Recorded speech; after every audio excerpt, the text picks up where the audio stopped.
What is good, chat? What is good? I missed y'all so much. Not really, because I have human being things to be doing.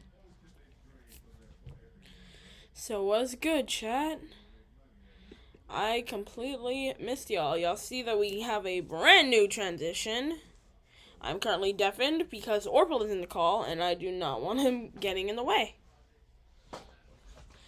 Now I can see that y'all in chat are saying, oh, let's get him to 1K. Well, guess what, chat? Guess what, chat? I got something planned for this stream. So, and this is one that y'all are really gonna want to sub for. So, anybody who is subscribed during this stream will be put on the subscriber wall. Yup. Everybody who is subscribed during the stream will be put on the subscriber wall.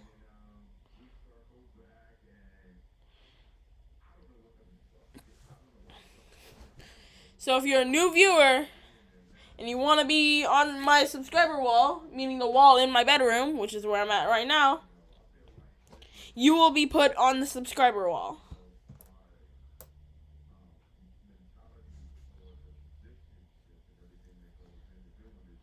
I'm also going to be checking chat. And if you also, once again, want to be on the subscriber wall, I don't know if the alert box is going to tell me. So, that means you guys will either have to be a public subscriber, or even if you aren't, then yeah, even if you aren't, it's still gonna, it might pop up. Anyways, I'm going to undeafen now. Orpal, do not turn on your camera. Hello, Orpal. Please do not turn on your camera. Hello. Hello. Don't worry. I'm not gonna turn on my camera. Trust me. Okay, good. So chat, give me a moment as I hook my phone up to the laptop. The beautiful new transition that we have. I love it. Oh yeah. By the way, for the viewers, I now got a PNG, but it's only for my main account. So Yeah, Orbal's yeah. on his phone account, so yeah. I never realized this, but if I try to join your Roblox while in the PC, I think it's gonna kick me out. I don't know, maybe it might, maybe it won't, but who knows. Wait, I have an idea. What if I join on my main account, Deathbin, and then yeah. Chat, let's see if we can get to 1K subscribers on this stream. We're at 927 right now. Well, technically, let me check again. Yeah, we're at 927. We only need 73 more subscribers.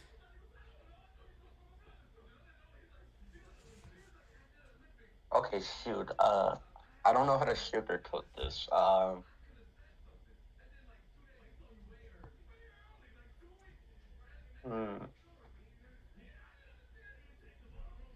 So yeah, let's try to get to 1K on this stream.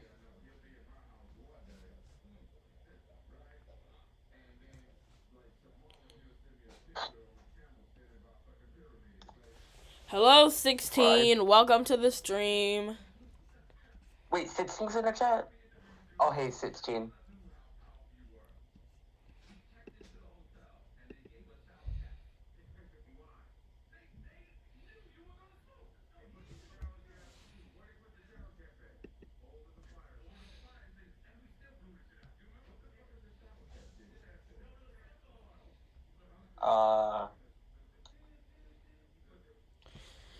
Oh yeah. No. Guys, I also have another thing planned. at the end of the stream, if 16 is still streaming, we are gonna raid him. Oh yeah, that's a good idea. Wait, how are we gonna raid him though? See, I think what raiders do is they put the person who they're ratings thing like their live stream in their chat, and then sends all their viewers over there. Oh, okay, gotcha. So what you're selling, what's your, huh? Yes, Philip, I remember you. You were in CreatorCon. No, I was going to raid 16. I don't know what it means. My devices aren't on the same Wi-Fi. What Wi-Fi is Wait, this? should I join on my main account or my phone account while I'm in the PC, like in Roblox? Join on your main just in case you accidentally. Alright, if you say so. I don't have you added on my main though. You do. You should. Oh, the other one. Also, now that the friend the max limit has good thing I have. It freaking increased.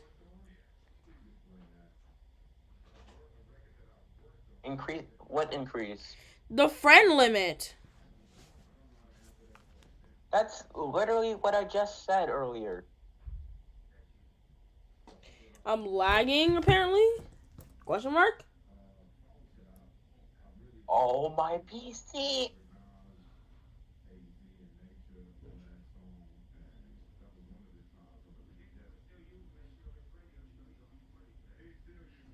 I'm lagging apparently? Question mark? Okay, am I good now? I'm hearing myself good on the stream. Yeah, me too. Even though I'm on phone, but I can still hear myself.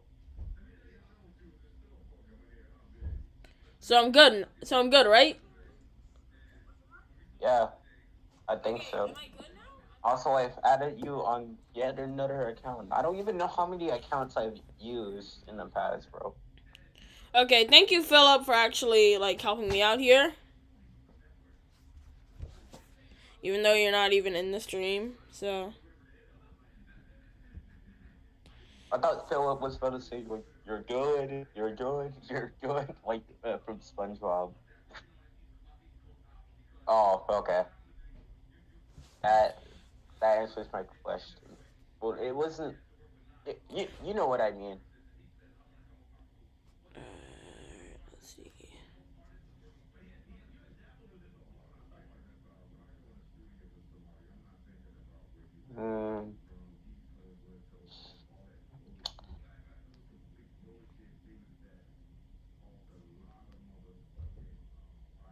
What do you mean, bro?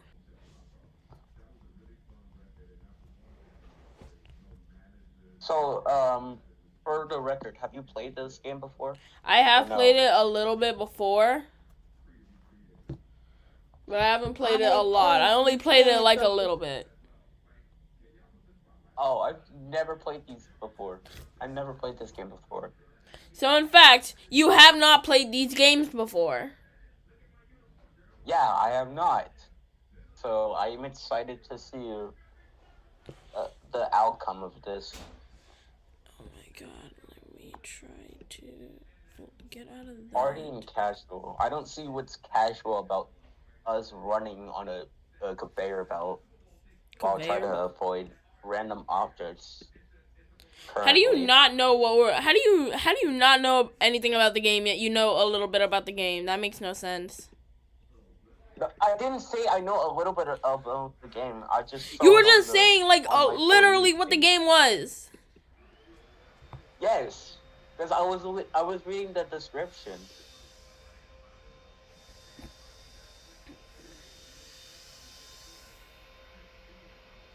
My tongue still burns from that pizza I had earlier. Not earlier, yesterday.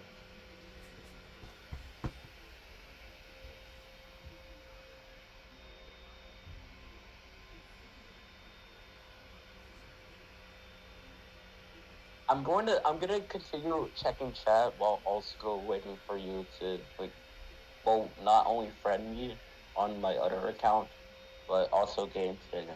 Just hold on. Think I already did. I just don't know why the thing isn't working. Oh. I still only have 2 friends on my perspective.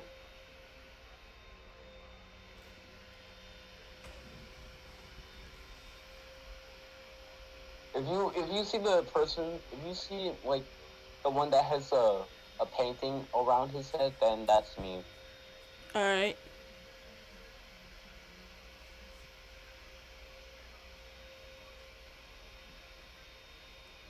Oh, maybe that's why.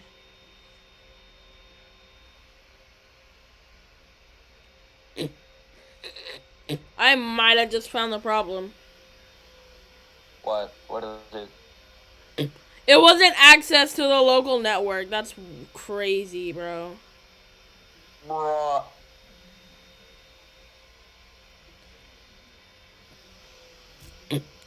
Hello, Ruin Wally VA. I think that's how you say your name. I'm sorry if I butchered it.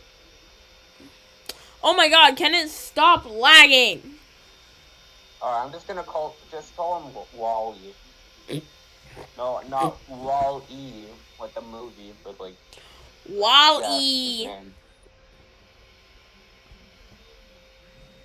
yeah, or call him Ruin for short.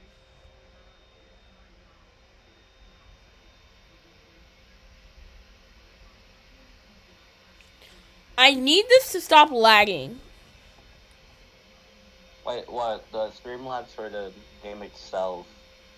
No, like the screen recording. Oh. Like, agree. Disconnect, please. Got this big painting around my head, like I got shoved. Not shoved, but got thrown inside of not. How do you put this in perspective without saying, Bro, I keep brain farting. What do I do?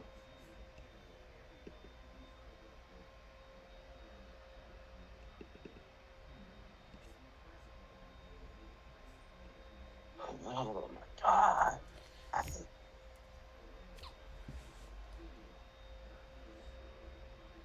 Somebody just chatted. Ah, it was Matter VR. Why is he spamming monkey? I feel like I know where this is going. Okay, no. If you're gonna be spamming monkey, then you're gonna get banned. Wait, you can make me a moderator to check who's saying good stuff and who's saying not, like who's spamming and all that.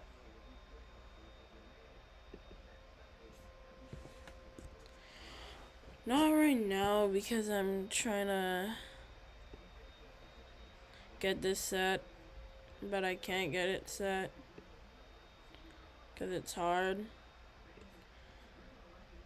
But in the meantime, I'm going to take a screenshot of one specific game.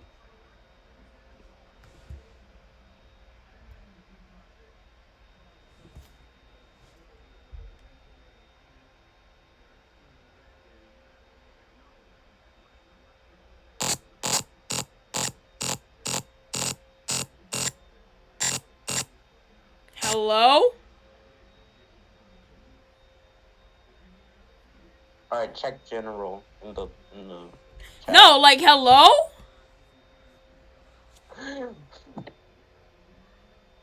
Chat, I know I'm not the only one that just heard that. Heard what? Chat, I see what you mean now. Oh, what the heck was like, that? hello? Oh, hey, Issa. Hello? Okay, that was not pleasant. Yeah, I don't think it was. That was not pleasant. Excuse me. Hi. What the absolute heck was that? Hey, Yeah, chat, I don't know what that was. alright, check general in I can't sneeze. No, like hello. No, not that. For some reason my thing was like laggy, and then when when I exited out and then re-screen recorded it, it like made like this weird glitchy sound, and now it's making me feel all itchy. Oh. Oh, your screen recording cannot take a break, bro.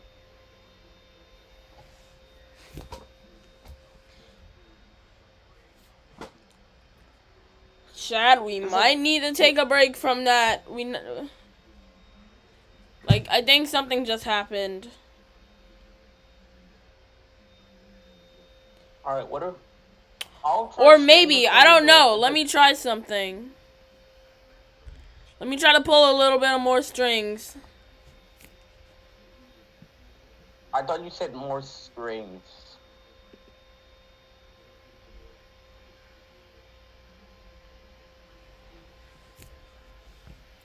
If I try this, maybe it'll work. Okay, your mic just cut out there. Okay.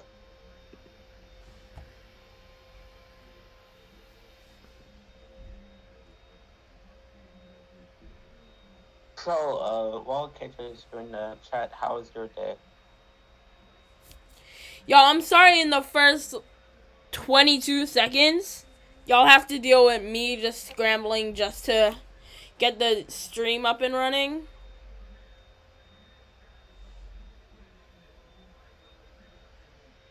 Yeah, for some reason, it's not working. Alright, that's good, Philip. Bro, like, I'm about to start crashing out. What if I try screen recording? You can do it via computer because my computer's in, like, this state, and then you're in another state.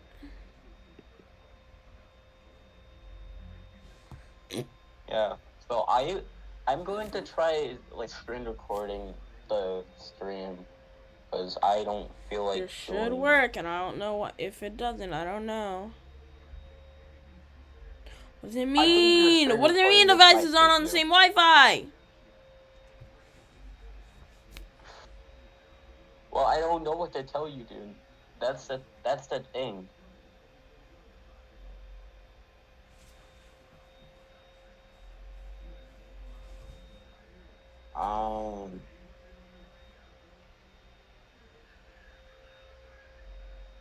Okay.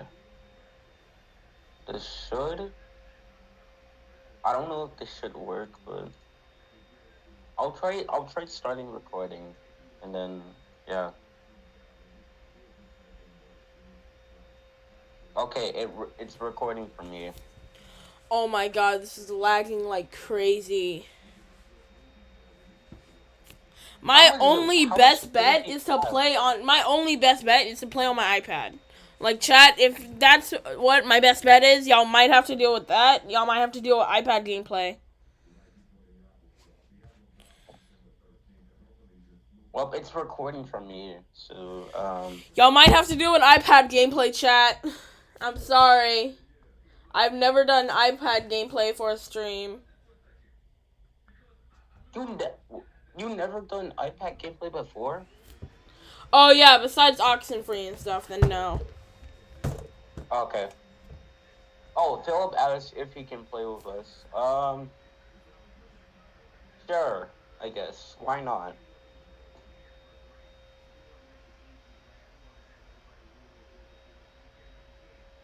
Philip, I have a general question. Do you have Discord or not? Okay, add me. Alright. So, what is your user? Oh my god, what? What is going on?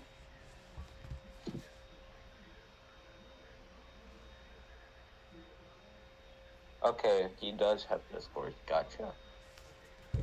For that voice track, bro. I don't know if you guys heard that voice track, but I surely did.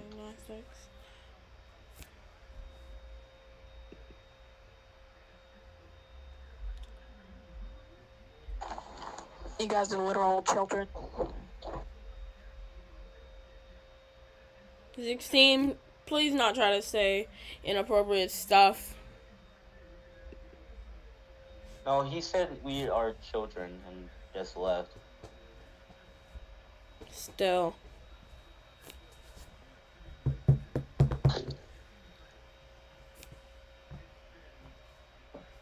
I don't even know how long I'm gonna be recording, so.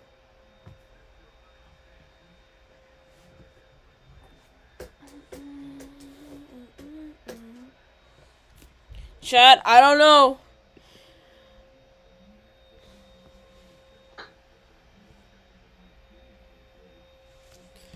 I'm sorry, chat. Oh god, not again. How laggy is your like computer or Okay, phone? no, okay, nah, this make me too itchy.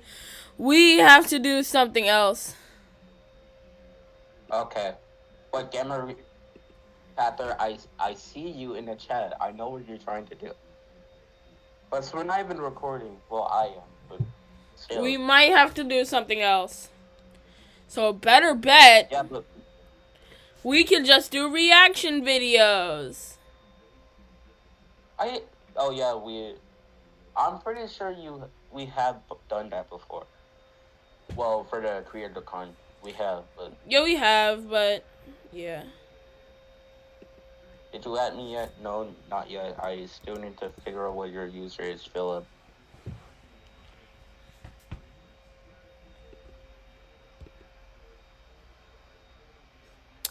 Okay, yeah, y'all might need to give me a moment.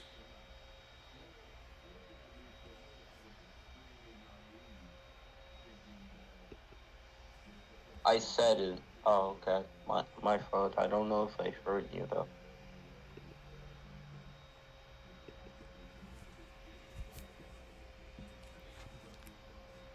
I'm looking constantly at my Discord. I don't think I have you added.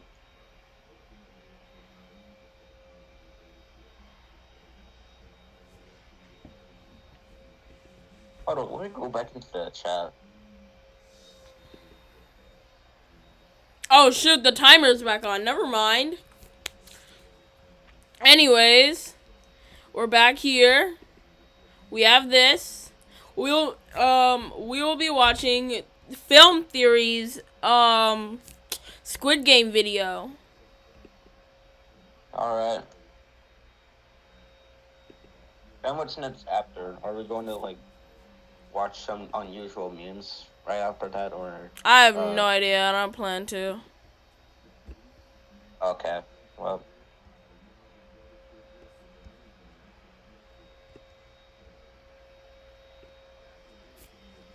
So yeah, here we go.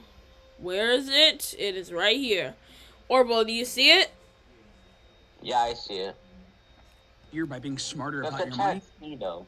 In the latest Squid I think Game, the putting chat it all should on be the able to line see to it. win a little cash. Well, listen up, friends. I've got the strategy guide that will help you beat all of the games we see in Season 2. The real question is, will you survive?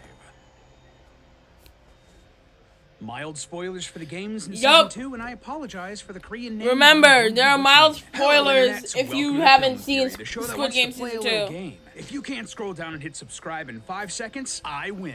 5, 4, 3, 2, 1. So, how'd you do? I hope you didn't get eliminated. So, Squid Game. If you were somehow living under a rock and How'd missed you get so Netflix's much likes biggest original to series in do history, a first off, stream? that's You need impressive. 50 I mean, subscribers the show to do and a its stream. scathing critique of the rich, watching the poor literally put their Purple, did lives you on the get a line for friend just a request on taste of Discord? wealth really resonated. And a lot of people, Let us me included, check. made content about it or celebrated that message, which No. everyone definitely Oh, wait, yeah, I did. 100% got because it was so clear. Like, who could watch Squid Game and think it was Okay, actually now a I good did. idea to turn this premise into a real reality show where desperate people play these games and end up getting put through allegedly awful conditions? No one's that out of touch, right? Right? Oh, come on! Anyway, if you somehow don't know, Squid Game is a Korean series all about Okay, a few that's hundred what I players did. that are taken to a remote island and forced forced to play a series of seemingly innocent and childish games. The twist? If you lose, you die. But the more people who die, the bigger the pot of prize money that the winners get. Season 2 of the show follows Gi-Hon, the only survivor of the games from Season 1, as he returns to the game, attempting to stop it from the inside. I know, but how did you get so much likes? But of course, that means I don't there's a know whole if new likes slate have of to do challenges with for the new players streaming. in Season 2 to face, because, I mean, you can't just So- have a season full of the same challenges again, right? In an older theory, we actually went over the best strategies to win all of the games from Season 1. But now that Season 2 is here with a ton of new games, both on the island and off of it, I wanted to return to the series and imagine, how would you survive the new Squid Game? If you met the salesman and got shipped off to this island, what are the best strategies to actually make it through? Well, loyal theorists, I did the research and put together a handy-dandy little strategy guide to help you get off the island with just a little extra cash in your pocket. Don't move, friends. We're about Alright, to get hit the me with green it. light for this theory. Okay, so first things first, one of the biggest things we really drove home in that last theory was that the Squid Game is not like the Hunger Games. This isn't a battle royale or deathmatch where only one person can be left standing. There can be more than one winner. Those who win all 6 games will receive a handsome cash prize. In fact, working together, building alliances, sharing knowledge, and trying to have multiple winners is the best way to survive and get that life-changing amount of money. Go check out that older theory if you want all the details there, but just keep that in mind moving forward, okay? Now, sadly, that's not to say that all the games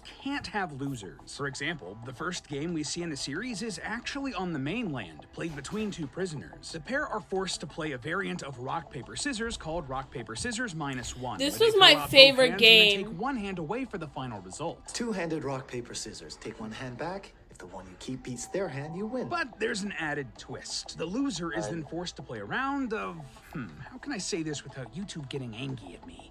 Gun gamble. Okay, one yeah, of the basically viewers in they chat might wants me to die if invite they to the lose. Now, if you're Nation looking for the server. strategy on the shooty bang bang Wait, part of this, wait, what?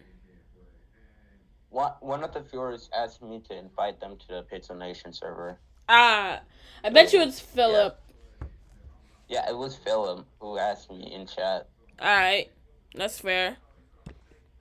only real way to win that particular game is not to play. Yeah, that is my professional advice there. It is very stupid and I'm not touching it any further. But as for rock, paper, scissors, there actually is a lot of strategy we can look into here. The first thing we're gonna wanna do is figure out which hand to throw out to start with. According to a study at the University of Tokyo, players are most likely to throw out rock as their first move, followed by paper and then scissors. You can use this knowledge to your advantage. Since rock is the most likely first hand to be thrown out by your opponent, you can start with paper to maximize the chances of winning that first round. And if you win that first round, it can start a domino effect. Another study found that if a player wins, they are more likely to play the same hand again. So if you throw out paper and it beats your opponent's rock, statistically, you're more likely to throw paper again. Likewise, if a player has lost, especially twice in a row or more, they are far more likely to shift their play to the hand that will beat what their opponent just played. So the loser who threw out rock in that last scenario is far more likely to then throw scissors the next time. So let's think this through. If you won that first round, don't play the same hand again, and instead switch to what would have beaten what you just played.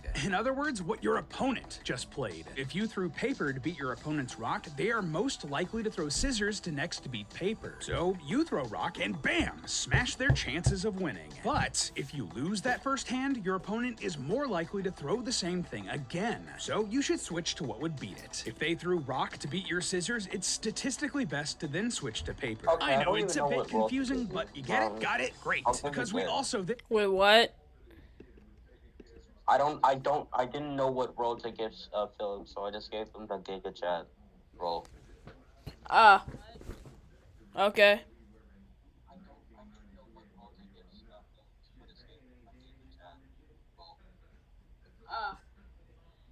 Okay. The added complication of -1, where you play two hands and then take one away. Honestly, a lot of the same psychology plays out here, especially given how fast the game goes. Rock, paper, scissors, -1. Rock, paper, scissors, -1. Rock, paper, scissors. But there may be a few ways to game this to give yourself a slight edge. First off, never, never, never play the same thing in both hands. This will immediately cut your odds of winning in half. And if your opponent throws out two options different than yours, you automatically lose. Next, try to search for any pattern patterns that your opponent is falling back on. For example, humans tend to subconsciously choose their dominant hands when doing menial tasks like this, so it may be more likely that your opponent will choose the option that they threw out on their dominant hand. Try to use that knowledge and also randomly switch up which hand you pick to confuse your opponent. If you combine the psychology of how to win rock, paper, scissors that we just discussed above with this randomness, you'll have the best chance of winning this game. But really, you might not need to take part in all the dangerous games here in Squid Game if you were using the sponsor for today's episode, Rocket Money. No, we're not dealing with a sponsor. I'm sorry. Well, we don't care about the sponsor, bro. Thanks again to Rocket Money for sponsoring I'm this sorry, video. Let's film hop back theorists, into the but Squid Game. we don't want to So, hear the sponsor. Congratulations, you've survived the first game. It's just too bad that it isn't even actually part of the actual Squid Game. But now that you've been shipped off to the island, we can start the real competition. First up is red light, green light, where the players must move forward across a field while the doll has said green light, but you must stop when she says red light. And all of this must be done within a 5-minute time limit. Well, hey, look, it's the same time limit that my thing starts. Hibiscus bloomed, but I digress. The same strategies apply to both. Nice. So the absolute biggest thing you have to keep in mind for this game, even if other people around you are getting shot, you cannot allow yourself to panic, to let your fight or flight take over as others die. No matter what, do not panic. You can't afford to. And if you don't panic, you actually have a great chance of winning this without a ton of effort. According to Netflix, the recreation of this field for their reality show spin-off Squid Game: The Challenge was 328 feet long, or just under the length of an American football field. Even if the field in the actual Squid Game was double that size, which I'm pretty sure it's not just from eyeballing it, moving at the average human walking speed of 3.25 miles per hour means that you can cover that distance in just over 2 minutes. So the best advice here is to just take your time, be calm, and just walk. And whatever you do, don't run. You're much more likely to either trip or just not stop in time if the doll turns around quickly. It's not worth the risk. Now, I should also address the strategy Gihon instructs the other players to use here. Sorry, I just He tells coughed. smaller players to line up behind larger ones to minimize the chance that they won't be seen moving. So if you're short, line up behind someone who's taller than you. Single file, like you're forming a conga line. Now, I'm not sure I would go as far as to say that everyone should play like this, because it's incredibly dangerous. All it would take is just one person making a mistake or sabotaging other players. Like for several Thanos, people the to die, idiot. Exactly like we see with Thanos. But if the Ooh, got entire stabbed group is by playing a together to sword. survive, if someone's not playing this like a zero-sum game, this could be worth the risk. At the very least, if you're on the smaller side, moving behind a larger player will help protect you. And if you're a larger player, you could easily start to form alliances here by protecting other players. Either way, it could also tell you the character of other people in the game, which will help you in the future if there are any team activities. Speaking of which, so you've survived the free-for-all red light, green light, but the next game is completely different. The six-legged marathon, where a group of 5 mini-games are played by groups of 5 with their feet all strapped together. So how do you form a team here to maximize your chances of survival? Was good in Credit Kid. The team, that's the next step. Well, going in, you're not going to know what these games are, so you can't really group up based on the skill sets you think you're going to need. The games could literally be anything. Logic puzzles, tic-tac-toe, drawing, running. Look, how about that one? BC looks like a runner. I told you, we don't know if it's a race. Trying to diversify your skill sets based on the games you're predicting is a fool's errand, so it's better to partner with players that you trust or players with calm heads. If you want an example of that working really well, just take a look at this team. On the face of things, they may not seem like they're that great, but because they trust each other, it really works out. We have Young Sik, who refuses to abandon his mother Guam Ja, who herself is empathetic and looks out for other players. Young Mi specifically wants to partner with Hyunju, partially because of her heroics in the previous game, and in return, Hyunju inspires confidence in Young Mi during the game, helping them all win. The only odd one out is Seon Nyo, and even she gets the motivation she needs from the other players. They all work together. If you pool give up, their knowledge I'll and kill you abilities, before and any end up before winning any of as your a dang god result. On the can. other hand, there's this situation. I don't trust you. You're nothing. You're dead to me. Junhee refuses to partner with Myunggi because of their personal history and relationship drama. Now, don't get me wrong, her feelings are entirely valid, but at the same time, Myunggi is very invested in her survival because she's pregnant with their child.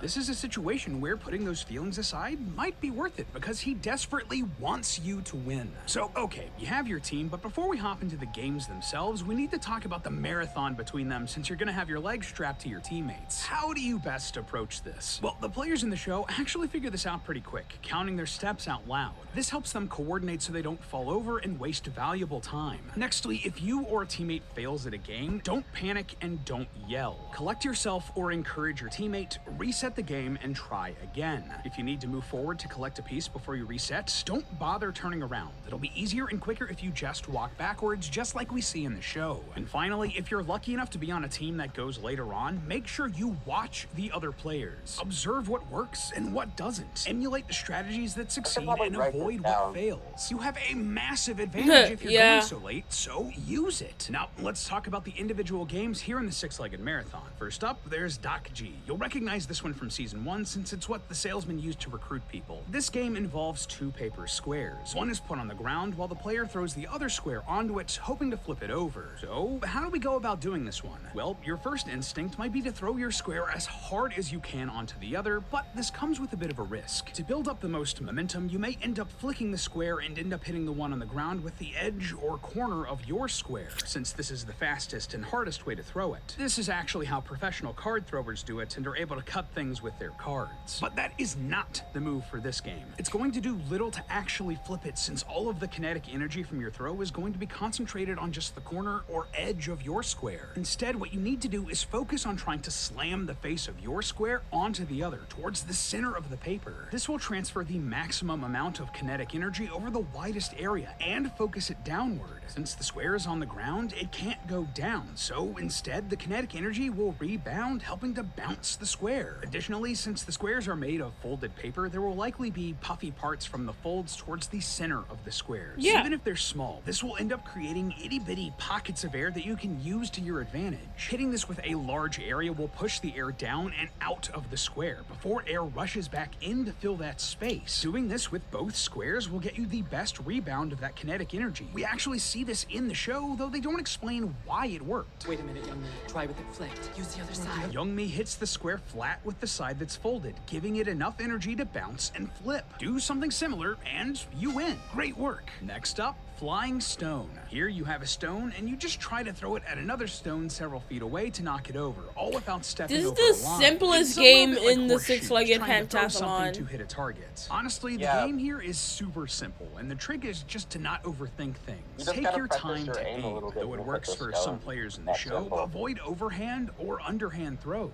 You might get more power from those throws, but that's better for long distances than for aiming. Instead, flick your wrist like you're throwing a playing card, basically like the opposite of Doc G. It's also important to remember your placement and your stance, just in case you miss. If you do, it's not the end of the world, and in fact, now you have an idea of the corrections you need to make to hit the stone. If you place your feet on specific parts of the Rainbow Racetrack and use the line you're not supposed to cross as a frame of reference, you can make sure you're in the exact same place for your second throw if you miss. It's also worth noting that the rules here are vague. We see a couple players win this challenge despite bouncing their throwing stone off the ground. So if you're concerned about your throw being powerful and accurate enough to knock over the other stone, it may be worth tossing the stone lower to the ground and flicking it like you're trying to bounce a pebble on a lake instead of just lobbing it. This will get you more horizontal force in a more controlled direction and hopefully enough momentum to knock over the standing stone. Okay, that's 2 out of the 5 minigames won. Great job.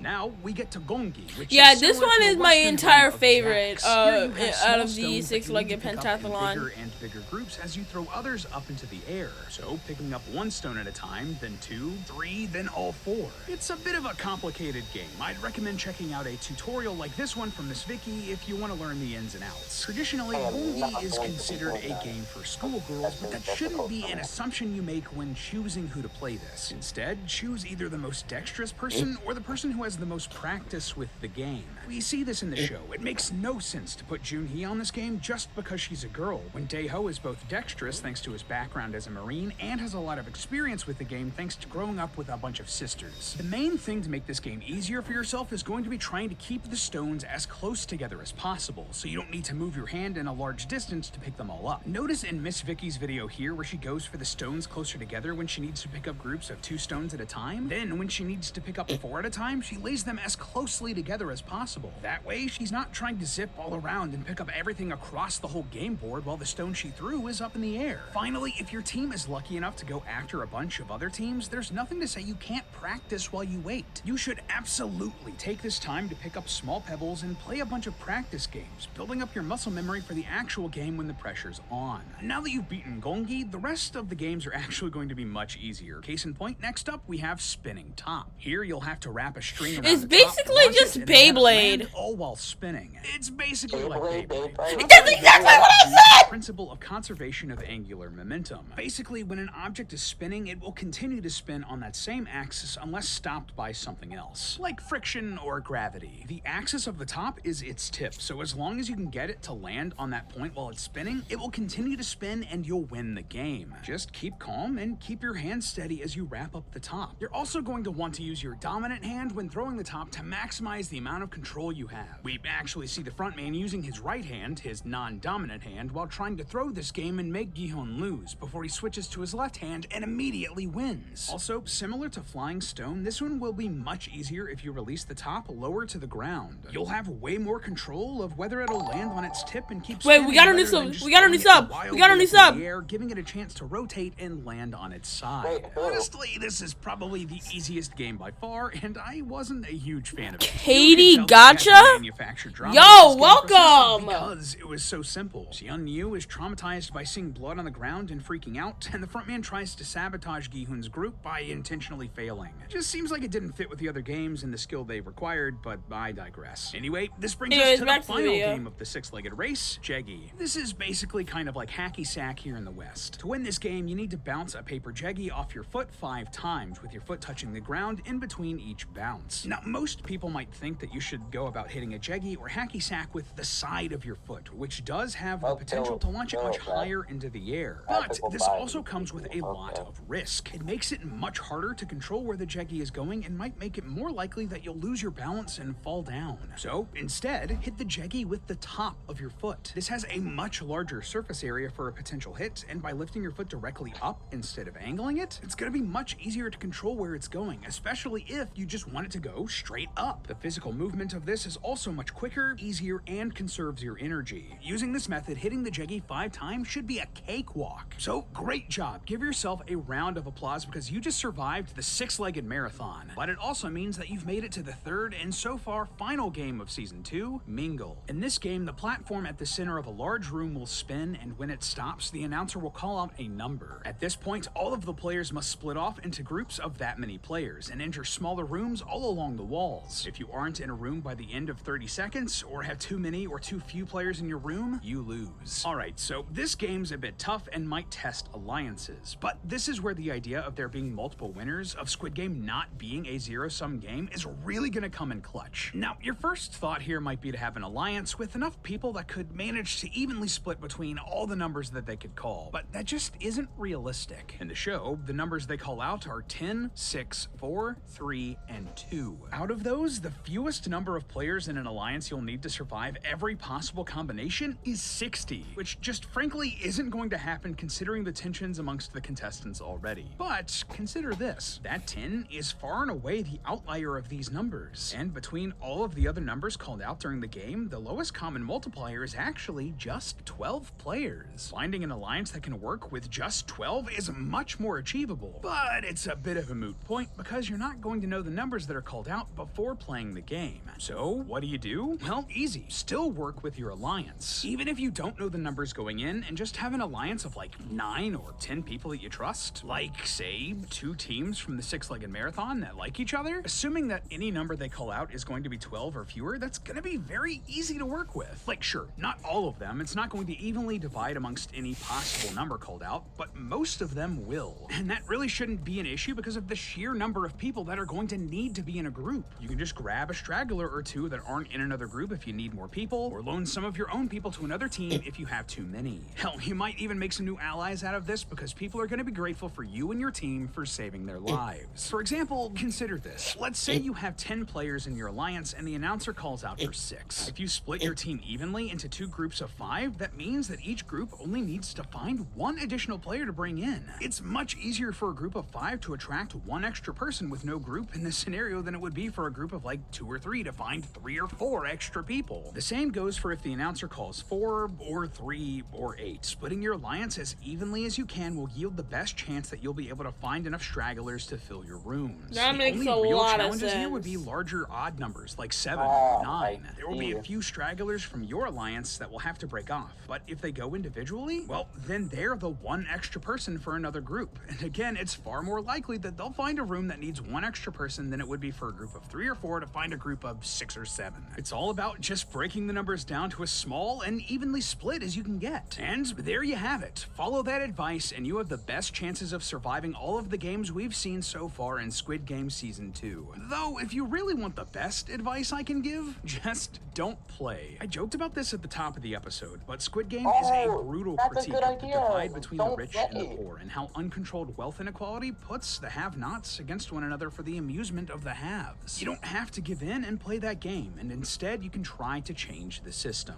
Even if that is way harder than it sounds, just like Gi-hun is learning this season. But hey, that's just a theory. A film theory. And cut. Up next on Film Theory.